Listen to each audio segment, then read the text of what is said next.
I'm going to be very interested in hearing what David's thinking after the action that we've had. David? Morning, How Dale. are you How are today? you? Good, buddy. You're all over the place. You're on Traders Summit, you're on ForexAnalytix, you're on stockcharts.com. You do happy hours and talk about the markets. You're prolific.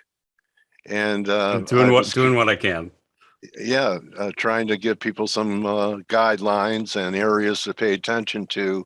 What's on the radar here, David? Has this week's action, the last couple of weeks' action, created any kind of ripples in your work for the bull case now that they're starting to rotate out of mega cap growth a bit, and with the move we've had in yields, people have moved into banks and cyclicals?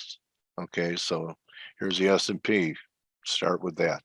Okay. Absolutely, and you sort of you summarize things beautifully there, Dell. I think there are times when we do what we do as technical analysts when things seem sort of routine, and you're sort of hunting for themes and trying to find ways to differentiate stocks. And I don't feel like this is one of those times. I feel like this is, it's never easy, but this is about as easy as it gets in terms of recognizing that there's a change of character. And I always talk about markets as evolving in a series of what I call it changes of character, where conditions are a certain way and then they change. And I think regardless of what your long-term point of view is, in the last month or two, it's hard to deny that we've seen just a huge rotation, right? You've seen stocks in general being from a consistent uptrend to rolling over in a lot of ways. And whether it's the NASDAQ 100 clearly breaking, a support level, the S&P sort of testing it, the emergence of small caps, the emergence of some of the cyclical sectors, and all of this in the context of metals going lower, interest rates going higher. We could and should hit on every one of those charts. But the S&P 500 is a great place to start. And I was taught early on by one of my mentors, Ralph Acampora, if you know nothing else, just look at the chart of the S&P 500. That'll tell you most of what you need to know in terms of the equity environment.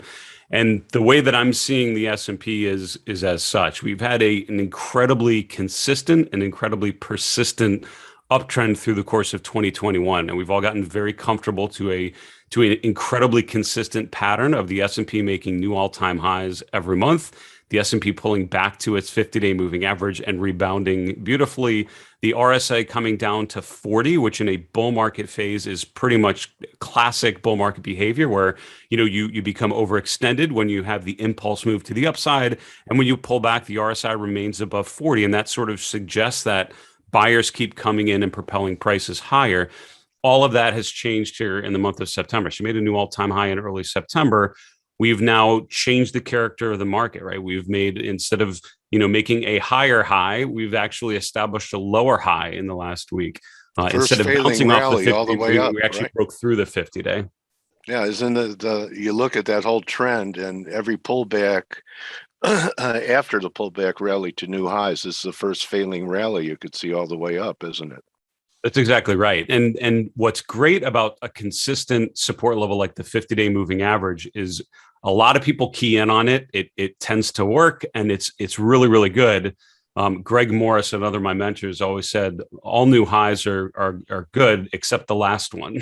And I think maybe in early September we've seen, at least in the short term, we've seen the last one for a little while.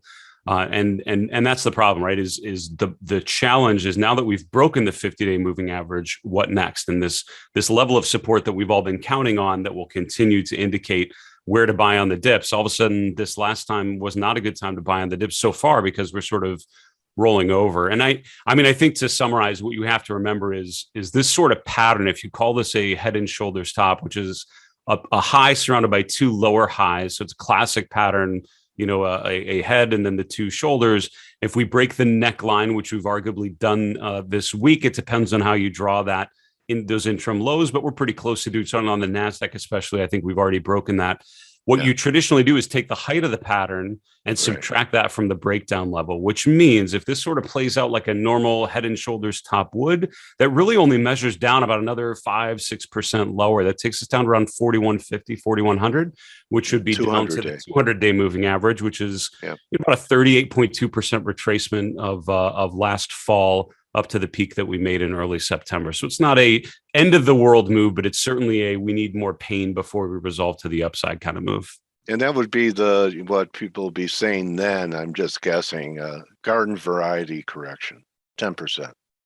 That's exactly right. And what's interesting is in 2021, a garden variety correction or a pullback has been 3 to 5%. That's what we've gotten very comfortable with. A 10%, 12% drop is going to feel like a climactic end of the world. It's actually very orderly and fairly common if you look back at bull market history for decades in the market. We just haven't had one of these in quite a while. But I think what would happen, my sort of base case is we pull back further, we get down another 5 to 10%, which would take us around to the 200-day moving average. Maybe 40-50 is the 38.2% retracement.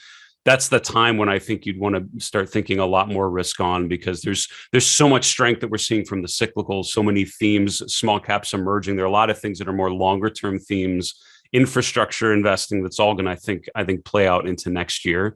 This is giving you potentially a much better entry point for that. Okay. I noticed one was a big down day, Tuesday, that there was nowhere to run. Metals were down. I think crude wasn't doing much. That's been one of the strongest bull markets out there. The metals were getting creamed. Bonds were going lower. There was nowhere to go. And I said, well, there is something called cash. So is that kind of what happened? I mean, there was nothing to buy. You couldn't rotate into another group. It's like kind of a classic swoosh in all asset classes. Yeah. Do you think that's just like kind of a harbinger of things to come? As long as the dollar remains strong, we have a guy in here who calls the dollar the wrecking ball for everything. So I don't think the dollar is done yet. What's your take on what's happening with yields? We had that big rise, and that reporters said, well, that's why NASDAQ fell, because, mega cap growth, they don't like higher yields. I don't know what to, in normal times, I'd say, yeah, we're going to 2%. But if we're going to get a sell off in equities, it kind of tempers how far I think yields can go. What do you think?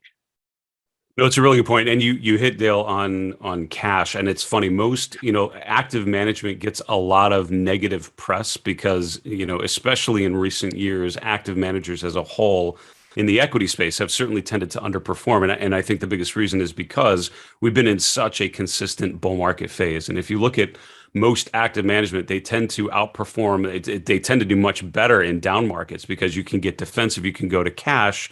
And you tend to underperform in bull markets on average, but outperform enough in bear markets that over time it's a much better way to manage. We haven't had one of those, and I think going to finding income, which is not in bonds necessarily, even though rates are coming up, it's still relatively low compared to places you could hide in the equity markets, places like REITs and others that pay a decent dividend, but also cash and not being afraid to take bets off the table if the charts suggest that that's the case. Could this be a cup and handle? I'm not real familiar with that formation. I usually call them head and shoulders, but could this be the handle developing here in 10 years? So I'm going to show you a much better cup and handle. I could see Okay. the argument for like this big sort of thing, but the problem is what you really want there is you want a parallel. You want these to be at a pretty similar level, and we'll come right back to the yield chart. But I'll tell you, like the UUP is probably a really good visual of that. Here we go. This is what a cup and handle kind of looks like. A little shorter term, but you sort of get the pattern. So we have this rounded bottoming pattern. You come up to the same resistance level. It's sort of the base, and then you have the shallower pullback. and then you break out. So when you talk about the dollar going higher, every chart indication I would look at would back that up. It's sort of a classic pattern of a distribution pattern, and then this consolidation pattern, this basing pattern with a clear support level, a clear resistance level. We've now resolved that to the upside, and that suggests much further upside before things continue on. The longer the base, the higher the launch into space. That's exactly right. That's exactly right. So And yeah, is that a the breakaway time that gap? these things have spent, these have been multi-month, 6-month plus sort of basing patterns for the dollar. Okay, and we had looks like a gap up yesterday. That's right. Yeah, so it really is, John. Now this is the UUP. It's the That's dollar bullish ETF, and yeah, I look at right. this a lot only because I have a lot of people that are making a dollar bet that way. But the dollar index is a similar pattern to this, and showing that base, showing the resistance, and showing the breakout to the upside. Okay, that would take if we did the same thing with the dollar. Yeah, Mhm. Khalid saying 97.65. So Okay, the interest rates that you mentioned, I think, for me the higher rate story, you're right. I mean, in general, when rates are going higher, the general things you can assume, and I don't like to think of it in terms of absolutes, right? That the interest rates going higher does not mean gross stocks are going to go down. It definitely provides a headwind for performance and also provides a tailwind for things like financials. So if you look at the relative strength of the XLF, it looks pretty decent right now, especially over the last week or two because of this rise in yeah, yields. And so, I've tended to think of things. I would hesitate. You'd mentioned how it's a choppy market, a lot of narratives, and gold's not going up when you think it might, given inflationary concerns. And I always remind people that those sort of intermarket relationships are not absolutes, as much as we'd love to no, them to be simple relationships that we can bet on. I found they're a little more fluid, and you think of it more in terms of headwinds and tailwinds. Higher rates tends to mean certain things for financial stocks, tends to mean certain things for growth stocks, but I would much rather be looking at a chart of the XLF and the XLK and the Nasdaq to get a good read on how those stocks are actually behaving relative to the market conditions. And well, with rates, you're certainly seeing a higher rate environment. I think the cyclical stocks that performed so well the first half of the year almost, and then yeah, struggled really in the third quarter, are reemerging. You're seeing strength in energy, you're seeing strength in financials. Arguably, I think the rest of the infrastructure trade, industrials, raw materials, I think you're starting to see those. We'll start to see those emerge a little bit further. And I was told, again, never confuse the top of the page with resistance, never confuse the bottom of the page with support, right? So yeah, rates, when you think, well, could rates go to 2%? I mean, they could theoretically go to 2%. They could go down to 0.5% again. I don't think yeah. that's likely, but it's possible. And so, the chart is clearly showing you that bond prices are coming off. It's showing you that rates are going higher. We're back in the range that we were basically in sort of that March to June timeframe. So we have a lot more upside. We could go to 170, even 180, and Yeah. still sort of be within the normal range that we had from earlier this year. And I think that's totally reasonable here. Okay.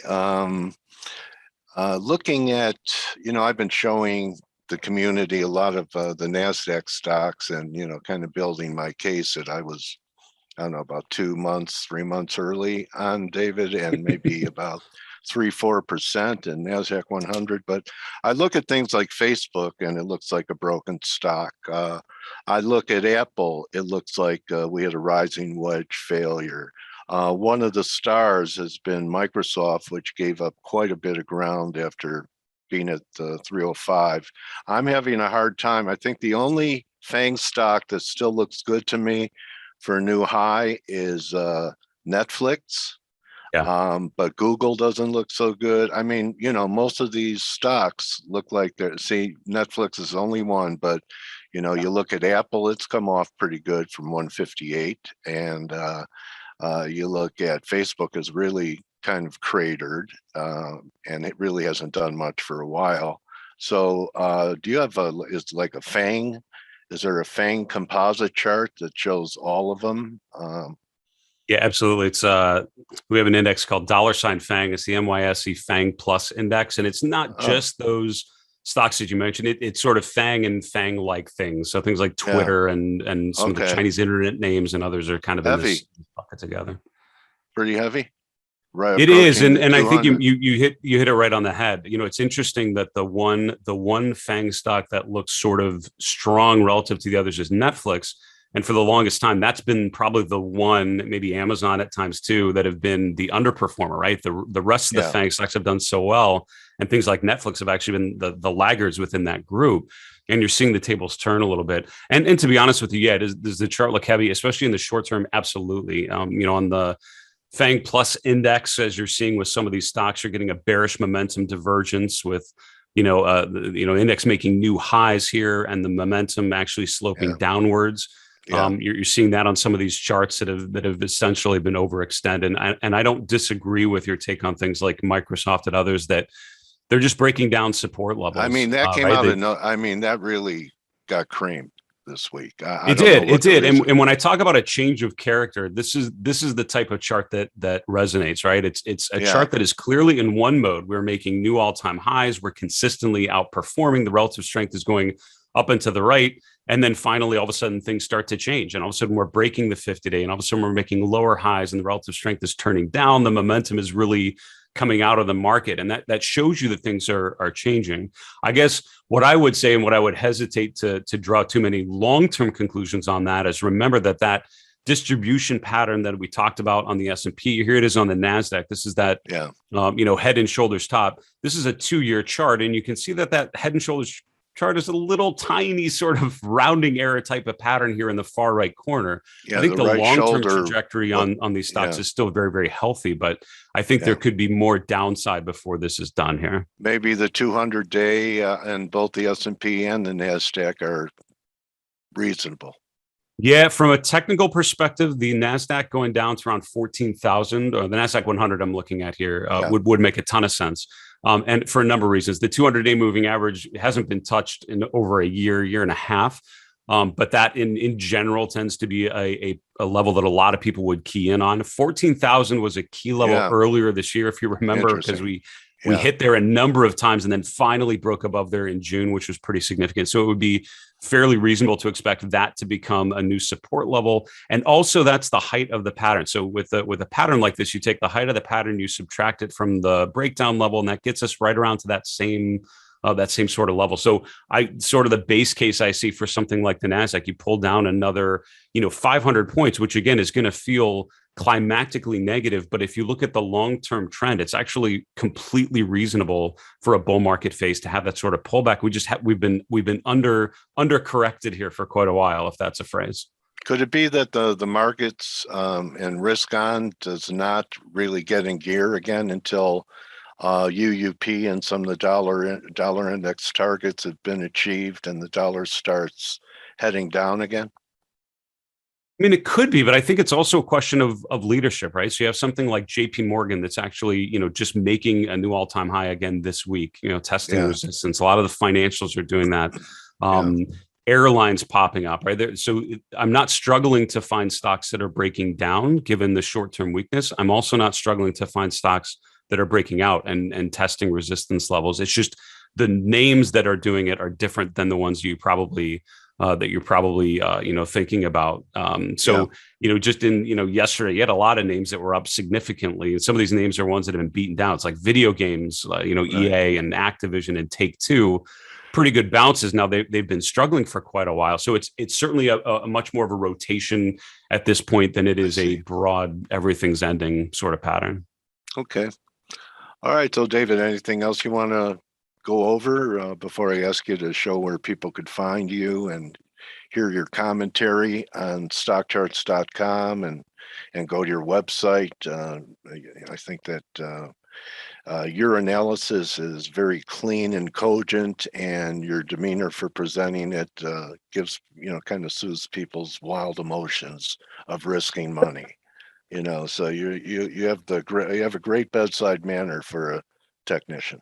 I appreciate you saying that, and no, it's awesome to come on here, Dale. And I should thank you and make sure everyone knows you very kindly came on my show on Stock Charts TV a couple months ago. I think it was in July or August you came on, but it was a lot of fun to get. If people think that you're just really good at asking questions and interviewing, you are an incredibly knowledgeable and thoughtful investor. You show that on my show very, very well as a guest. So thank you for coming on and sharing some of your wisdom with the crew there. It was a blast. I enjoyed it. I still drink from stock chart's coffee cup. So, I would. I have, So listen, I know the only thing I would say is with gold, I think a lot of people are wondering yeah, why gold is not behaving better. And I think from a technical perspective, again, I think the narratives, you can come up with a lot of narratives of what gold should do.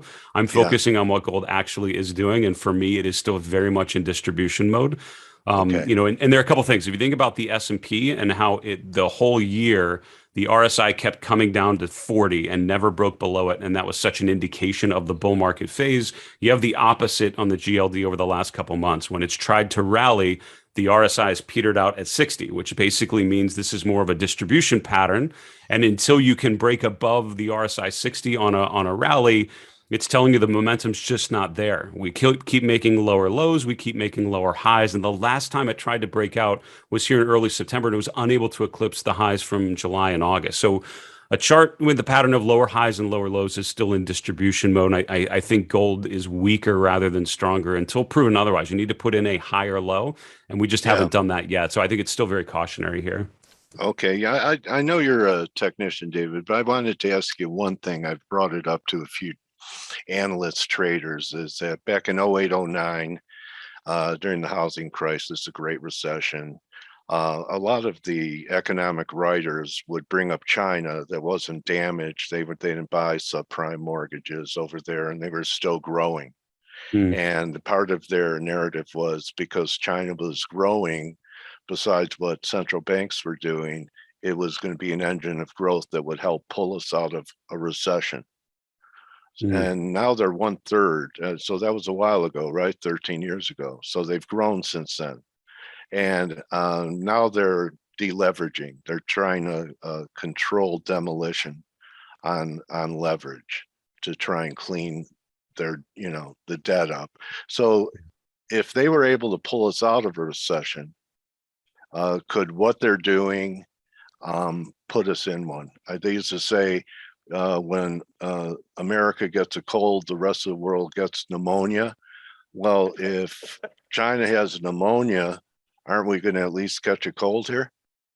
So if you're, yeah, I think you're hitting on a key point, right? The fact that the S&P is not too far off of all-time highs, the Nasdaq's not too far out of all-time highs. In China, we're looking at the FXI, which is one of the China ETFs.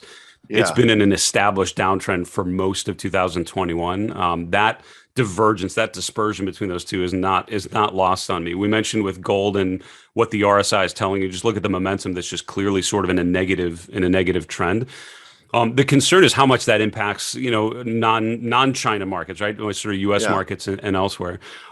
Could it be a factor? Absolutely, and I think you're seeing that with cryptocurrencies, right? Is probably the most obvious example now of where you're seeing actions in China, directly impacting a market that we're looking at, and many younger investors for sure are actively looking at all the time. You're seeing broad distribution in the cryptocurrency space, and that's certainly impacting it.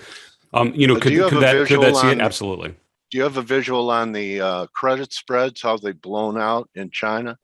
I think they went to something like 14%. The credit spreads. I don't know against what, but I saw a chart where they hadn't been that high, hadn't blown out that high for. It looks like it was the history of the whole chart. So, do you think that I mean, I guess maybe I'm a little bit more conspiratorial, but I kind of think that this is also part of a geo plan to, first it's a virus, then it's a credit crisis, and I think they're more prepared to live with austerity. They've had more practice than the U.S. That maybe it's part of whatever they're doing to correct their debt situation could Yeah. also weaken Western democracies at the same time. I mean, I think that, how is it all going to impact the US markets? I don't know that. What I do know though is that it's uncertain. This is Yeah, uncharted territory, pun intended. And in yeah, markets I've found don't tend to enjoy uncertainty. That is not sort of a bullish word that I would throw around. That's something yeah. that that causes markets to be, it causes volatility to increase, it causes fear to increase, that causes panic, as opposed to stability and sustainable uptrend. So I think the uncertainty of how that could impact things is the biggest concern. And I think it's the same challenge that I would put it in the same bucket with the Fed and changing their very accommodative policy, right? There's a scenario where the Fed can change and be a little less accommodative, still supportive, and the market overall doesn't get shocked. But there's also a very real possibility that this does not go well. And the moment that they stop buying bonds as aggressively as they've had, and the market realizes that that is changing, that the market takes that as a huge negative and comes off, it's a risk. And I would encourage people to think not just, especially now, not just in terms of return, not just in terms of potential upside, but in terms of risk and money management. And think How about about the chaos and disarray at the Fed? Have you ever seen a Fed with this many scandals? And it's you know, right. I mean, we're here trying to use our charts, and all they have to do is say, "Are you buying some more MBS today?" Right. So anyway, I think that's different. There's going to be a reorganization of the Fed, most likely. I don't think he'll be renominated. And anyway, let's see. China may be still steaming red shells at U.S. retaliation for the trade war and mercantilism. Okay. That's possible. But anyway, I'm thinking instead of everyone out there with their binoculars looking for black swans, they ought to be looking for a dragon. So that's China. Well said. All right, David. David, where's besides Twitter at D Keller CMT? Where's the best place to? You want to show your stockchart.com where people could see you, and you have a great following there, or your website? Absolutely. Yeah, it's great to join you, Dale, as always. If you go to stockcharts.com, that's where we live. Our goal is to sort of give you the tools you need to make better decisions. And we, of course, focus on the equity markets, but touch on other asset classes as much as we can. So that's a great place to get started. Stock Charts TV is where I host my Closing Bell show. So if the way I'm talking about these charts helps you understand things, then check it out. It runs every weekday live at 4 p.m. And then the other thing I would bring up is my YouTube channel. So go to Market Misbehavior on YouTube, and I post a couple videos a week, just sort of breaking down the market environment, giving a little more behind the scenes on some of these technical approaches we've been talking about today. Yeah, nice, David. And David brings in some very insightful people as well. He's also, if you think David only answers questions, he knows how to ask them too. He's a very good host.